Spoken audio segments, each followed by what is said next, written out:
Beats.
What's going on, everybody? Welcome back to Unhinged Live. As usual, I'm your host, Patrick Hennessy.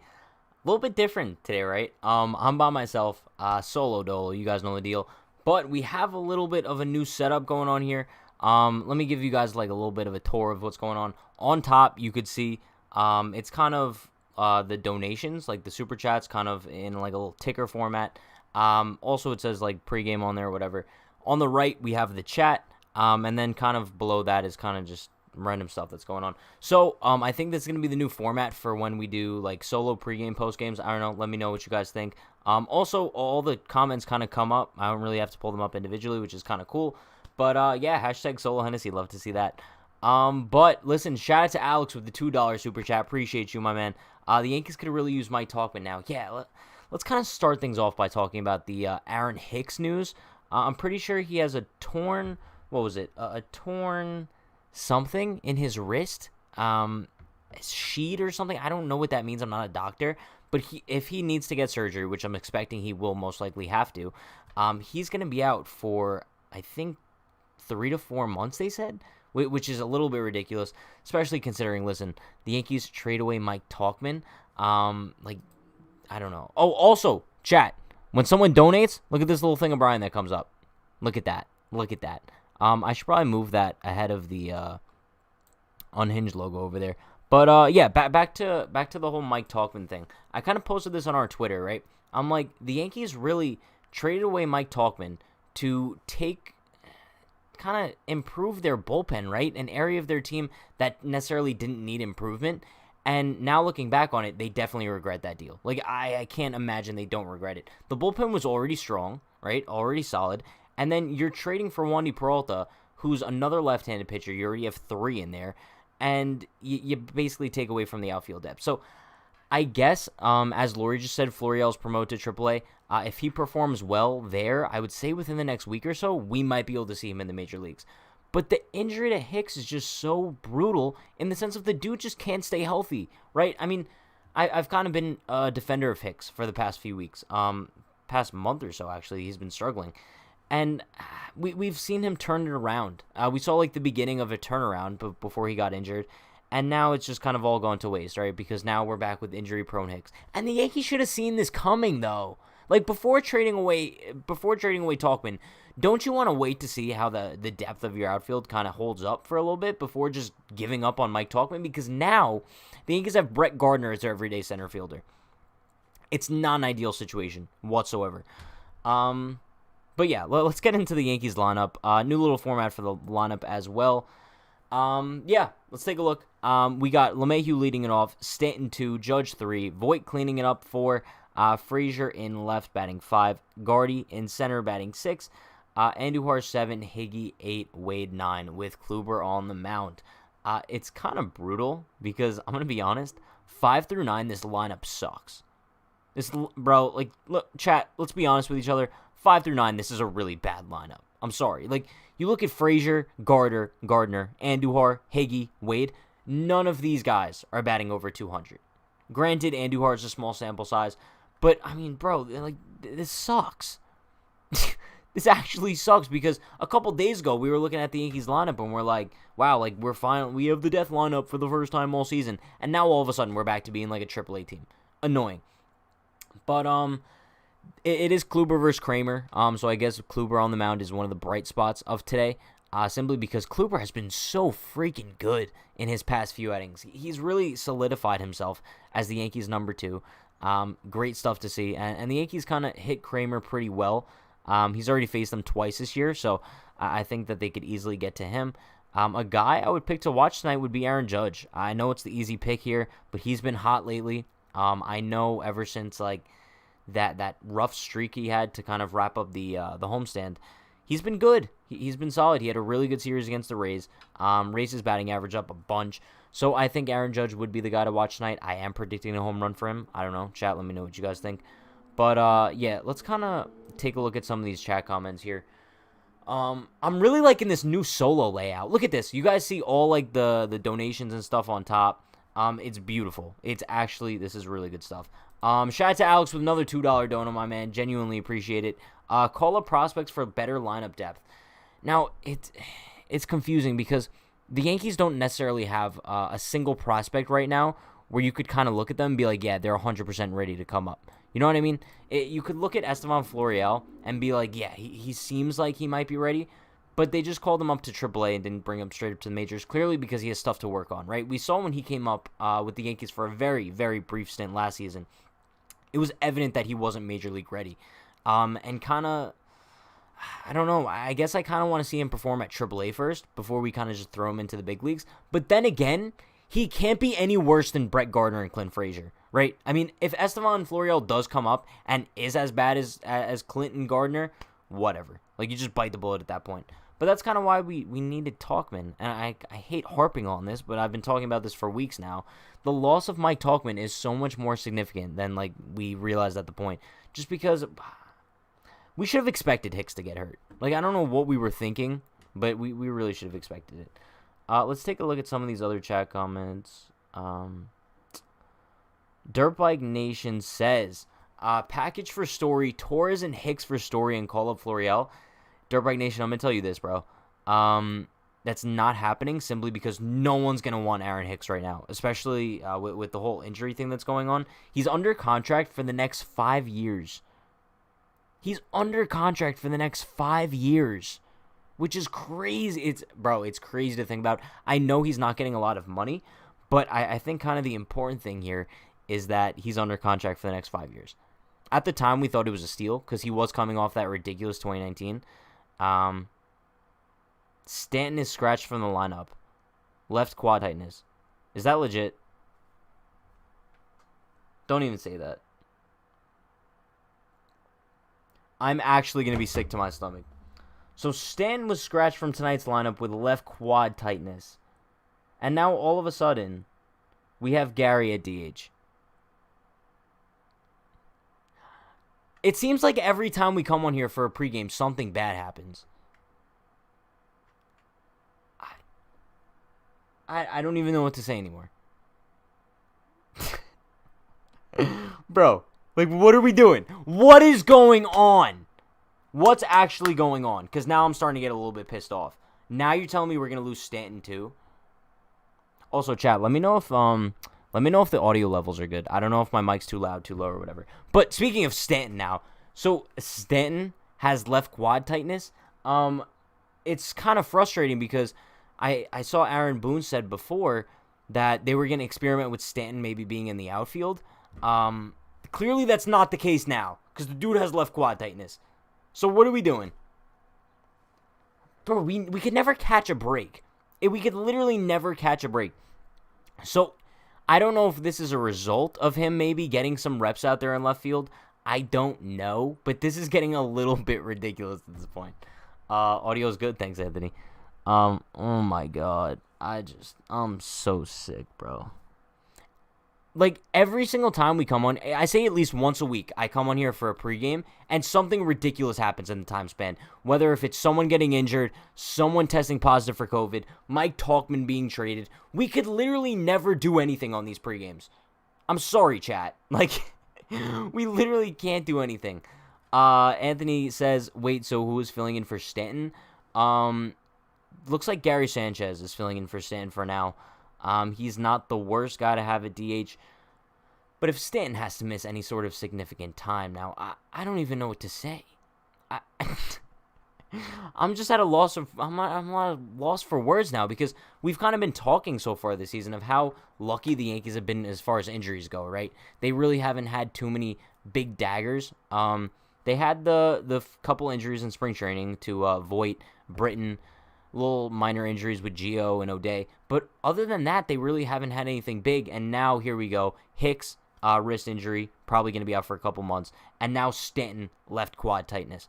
So this is not ideal, but I don't know. Borg says this is hands down the worst Yankee lineup of the season. You know, it's possible, but at the same, actually no. Now with Stanton out of the lineup, this probably is the worst lineup of the season. This sucks. This actually sucks. Stanton is probably inactive. It happens to me before. Yeah, but Alex, here's the thing. Like, I'd expect Giancarlo Stanton to be a little bit more athletic than you. Like, not a diss to you at all, but like, I'm expecting Giancarlo Stanton to be able to like go into the outfield, shag some fly balls, and just get things done. You know what I mean? Yo, shout out to Johnny in the chat. Let's go. Yes, this is a new layout. I'm pretty sure this is the layout I'm gonna be using for the solo streams. So I hope you guys like it. I don't know. Anthony says, so when does Cole pitch again? Well, Kluber's pitching today. So I think outside of Cole, Kluber's kind of the second guy in this rotation where I'm kind of just genuinely looking forward to his starts at this point. It's kind of funny how Kluber's turned into that guy now, right? Because in the beginning of the year, we kind of looked at Kluber as one of those guys who was just so inconsistent and we didn't know what we were going to get out of him. But now every time Kluber hits the mound, I'm fairly confident that we're going to pull out a W. It's kind of turning into like the Cole effect, except he has such a completely different pitching style to Cole. It's a lot of fun to watch. Stevie says, Hicks always getting hurt since he signed his contract. Well, Hicks he's been an injury-prone player his entire career, which is why I'm kind of surprised that they did give him that contract in the first place. Thought it was kind of interesting that they would give an injury-prone guy such a lengthy contract. But they did, and now there's really nothing they could do about it, so I don't really know. Ed King, Gleyber loves playing against the O's. He does. Hopefully Gleyber... we know Gleyber... Bro, Gleyber has COVID. Okay, here I am thinking, oh, well, Gleyber's going to save the day. No, Gleyber has COVID, but Aaron Boone did say that he's expected to be back, I think, very soon, which is kind of odd. I don't know. I know one of the Yankees' 8 team members who tested positive for COVID already tested negative, so I'm pretty sure they just need one more negative test, and then that individual is cleared to return. I don't know if that's Gleyber, probably not, but I guess we'll have to wait and see. But yeah, I don't know. For $25 million, he better be athletic. That's what I'm saying, though. I mean, bro, how do you have left quad tightness just from taking some fly balls, bro? Come on, Giancarlo. I love you, bro. I love Giancarlo Stanton, but it's kind of getting to a point where it's like a little bit ridiculous. Martin says, Kluber going to strike out 10 with 7 innings pitched. I like that. I like the confidence. I like the optimism in the chat. Chat, if anybody gives me optimism, I'm a big fan of it. Only because sometimes, like, I could get myself a little disgruntled. Like, if I see positive comments in the chat, love it. Kluber and Higgy make a great team. Jesse Dominguez, you are correct. Kluber and Higgy work great together. I think every pitcher just works better with Higgy. It's kind of as simple as that. And I think we're kind of seeing Higgy turn into both Cole and Kluber's personal catcher now. And with that being said, it takes a lot of playing time away from Gary. However, if Stan has to miss any sort of significant time now, Gary will probably be like the full-time DH almost. I think him and Andujar probably, until Odor comes back, will split that DH spot. So, I don't know. Anthony Fernandez says, Gary Colt has been asking for consistent ABs. He starts today at DH, so let's see if he keeps it up. Fair. I think the whole Gary cult, who's been begging for consistent ABs, I think it's a fair argument. Just because it's impossible for Gary to get hot if he's not getting consistent at bats, right? So if you do want to see Gary kind of improve in his at bats, the only way he's gonna do it is by getting more at bats. It's as simple as that. And he didn't have that bad of a race series. He had that solo shot. He had 2 hits the other night, so he's definitely been coming around. Shout out to Gary. I'm not a Gary hater by any means. I just want to see the dude do well, and I think anybody that's kind of rooting for Gary's downfall is a weird fan. Like, you're weird. If you're rooting for Gary to just do bad, that's odd. I'm sorry. Like, I'm never gonna root for any Yankee to perform poorly. Like, you guys know, I'm kind of critical of Brett Gardner, but I'll never root for the dude to do bad. Like, give me a break. Martin says, hey, Pat, should Higgy catch Tyone one day? What do you think? I would actually love that, bro. I've kind of been advocating for this over the past few weeks. I guess, yeah, past few weeks, since Higgy has kind of, like, become Kluber's personal catcher. It couldn't hurt. It really could not hurt to test out Higgy with Tyone. I think the Yankees' biggest concern, though, is let's say Higgy does start catching for Tyone, and they form, like, a really good bond. Tyone starts to improve. Then you really have no space for Gary on this team, right? Because then Kyle Higashioka's just become the personal catcher for everybody. What, you're only going to have Gary catch when it's like Monty and Herman starts? You can't do that, bro. You can't do that.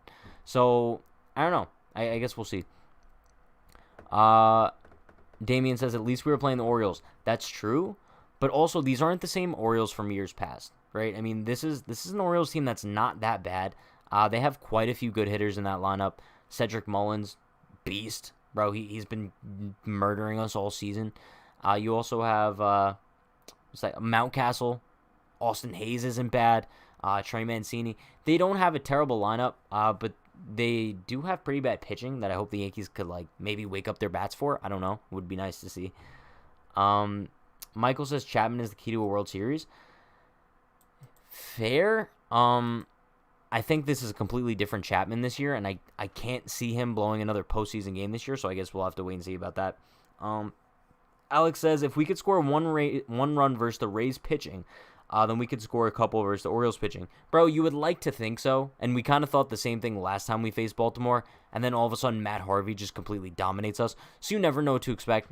They're going up against Dean Kramer tonight, I believe, and then tomorrow they're going up against Jorge Lopez.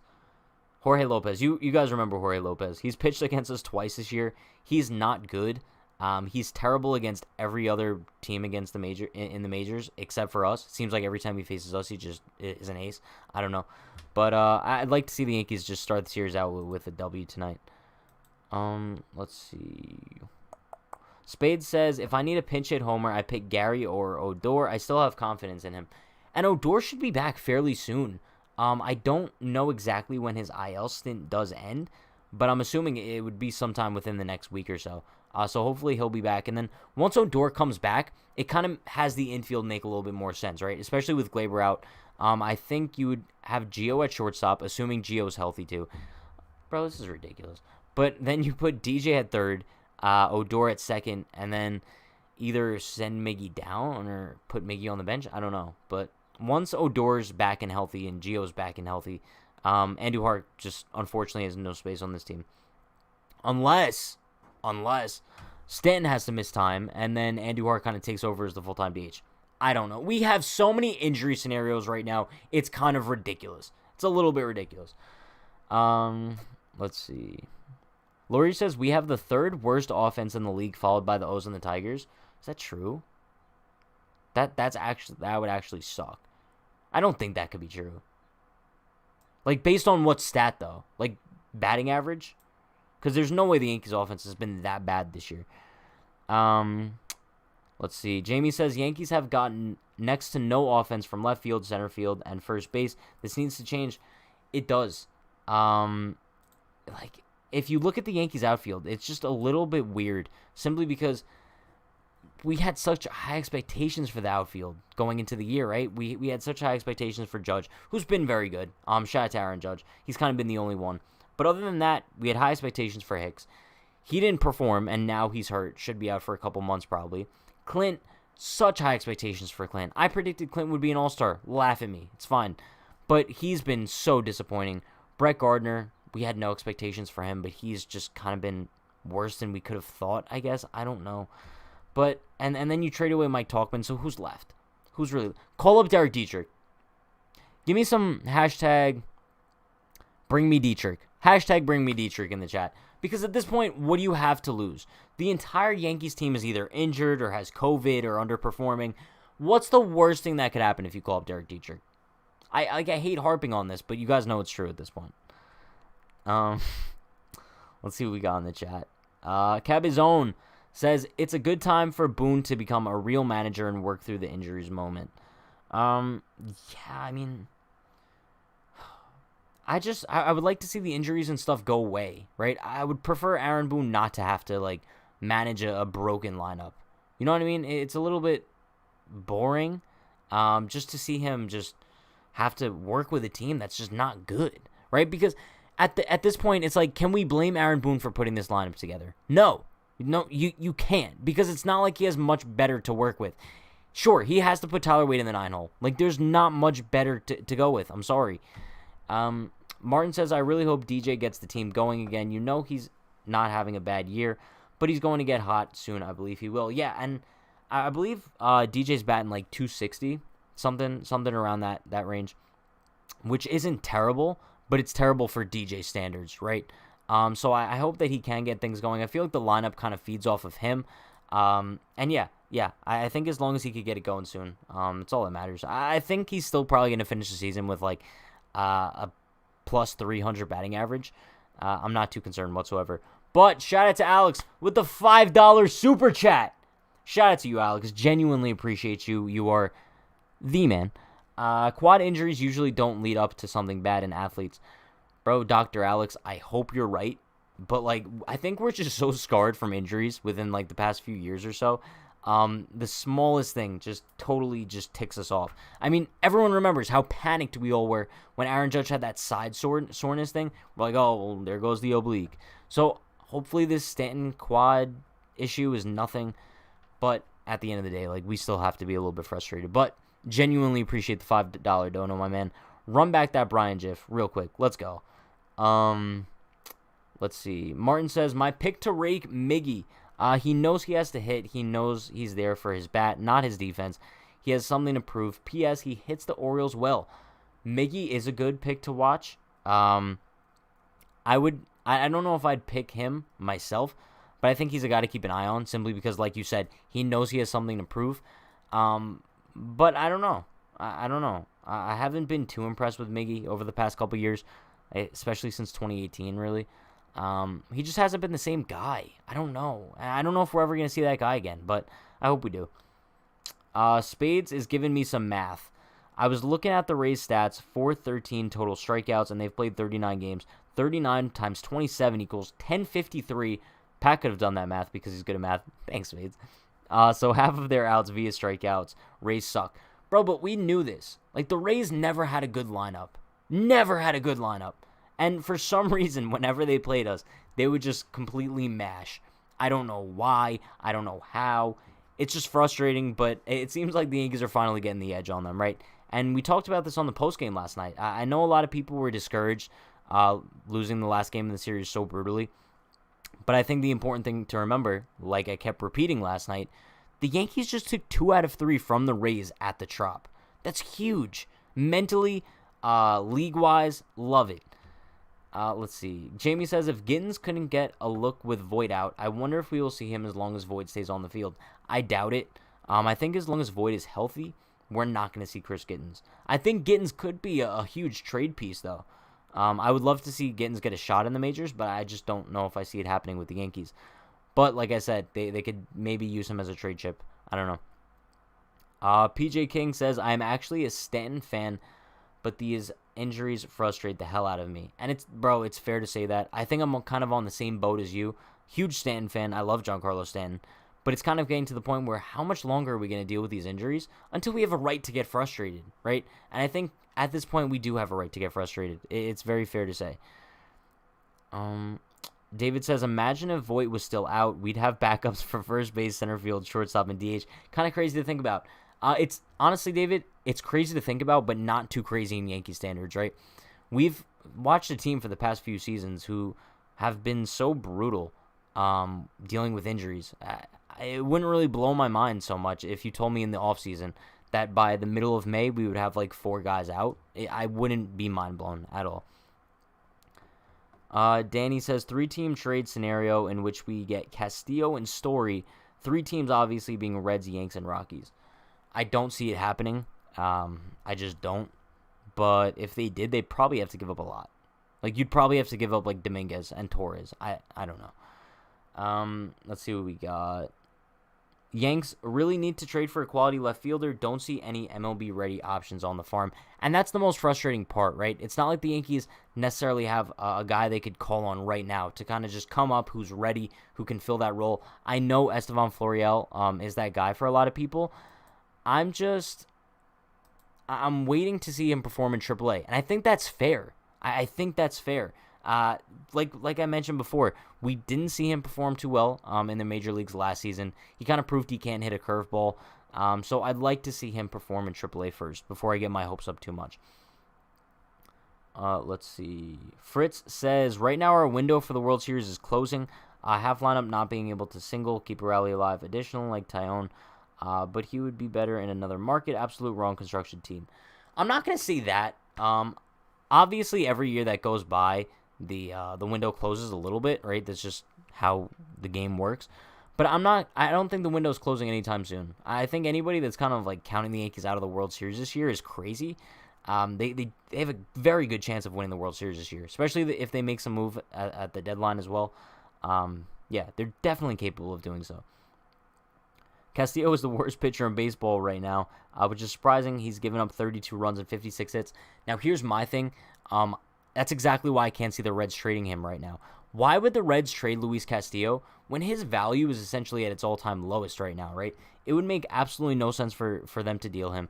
If they did, they would get nothing for him. So maybe the Yankees make a call and see like what the price is, but I doubt he's even going to be available.